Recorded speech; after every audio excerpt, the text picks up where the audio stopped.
Hi folks, this is your MWIS Fleeting View for the week ahead in association with Petzl.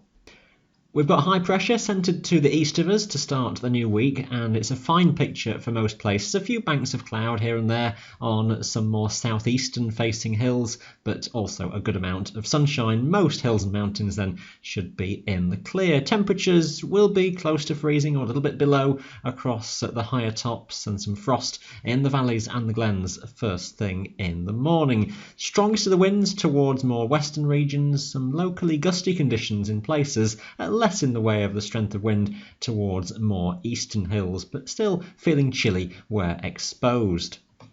Now the story for Tuesday is a very windy picture for all. As south to southeasterly winds dominate across the British Isles, we have high pressure still centred to the east and low pressure out to the west. Now gale force winds are expected across the mountains, severe gales in places, very gusty through some of the higher passes and downslope locally to the north of some of the major summits. So just expect some difficult conditions across the mountains in terms of wind. It's most likely a dry day still for most places, just maybe the risk of some fronts starting to encroach into West Wales and maybe the far west coast of Scotland as the day progresses. But for most, it's still dry. The hills and mountains in the main will be clear of low cloud, one or two banks just drifting onto some south-facing slopes.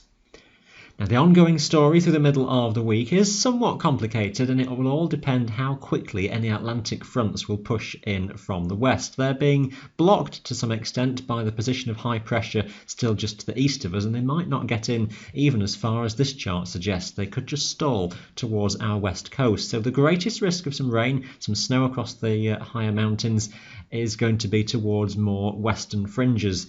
A lower risk of precipitation the further east that you go, but we really need to watch at this stage just how far eastwards those fronts can make progress. It looks a very windy day again, nevertheless, with the south or maybe southeasterly wind for a time, still gale force across many mountains and very gusty as well. Again, the ongoing message to the rest of the week is all going to be about how far in from the west any fronts start to get. What's left of anything from Wednesday may start to break up, but a further feature holding out over the Atlantic may also start to make some progress in. It looks likely still to be a windy picture with the wind from the south. Exact weather detail, though, isn't clear at this time. And as we take things to Friday, again, it's all going to be about how quickly any fronts can push in from the west in terms of introducing any rain or some hill snow in places that attempting to push further eastwards. The greatest risk of any of that then is towards the west, maybe a lower risk further east. We've got to watch how quickly everything starts to move through. Again, south to southwesterly winds by this stage could well be rather blustery, even gale force in places.